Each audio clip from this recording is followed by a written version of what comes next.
You already know what it is, that thing sitting in the corner of your mind, the one you keep walking past, pretending you don't see it. You've named it 100 different ways. Not the right time, not ready yet, maybe next year. But underneath all those reasonable words is something simpler. Fear, plain and honest and heavy in your chest. And here's what no one tells you. That fear, it's not a warning, it's a map. Think about everything you've ever done that actually mattered. The conversation you were terrified to have. The first time you said I love you and meant it. The moment you walked away from something that was slowly killing your spirit. None of it felt safe. None of it came with guarantees. You did it anyway, shaking, unsure, probably convinced you were making a mistake. And those moments built you. Not the comfortable ones, not the easy Tuesday afternoons where nothing was at stake. The moments that remade you were the ones where your voice trembled and you spoke anyway. So why do we keep running from the very things that could set us free? Because fear is a liar with a familiar voice. It sounds like wisdom. It sounds like patience, like prudence, like waiting for the right moment. But the right moment is a myth we tell ourselves so we can sleep at night. There is no perfect door that swings open without risk. There is only this moment, this choice, this terrifying, beautiful now. I'm not talking about recklessness. I'm not saying burn your life down for the thrill of it. I'm talking about the deep things, the ones that make your pulse quicken just thinking about them. The dream you've carried since you were young enough to believe it was possible. The truth you've been holding back because saying it out loud would change everything. Those aren't distractions, those are directions.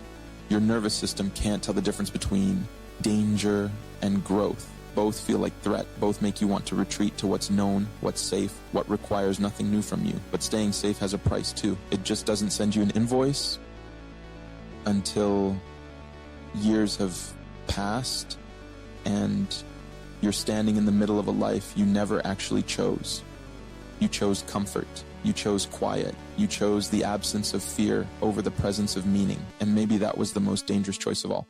I want you to think about the version of you that exists on the other side of that fear, not the fantasy version with everything figured out, the real one. Scarred maybe, uncertain probably, but alive in a way you haven't felt in years. That person is waiting. Not in some distant future, but right behind the door you keep refusing to open. The things that scare you most aren't random. They're not accidents of an anxious mind. They are invitations. They're the universe pointing at exactly where your growth lives and saying, here, this is where you become who you were meant to be. And yes, you might fail. You might fall so hard it takes your breath away. But you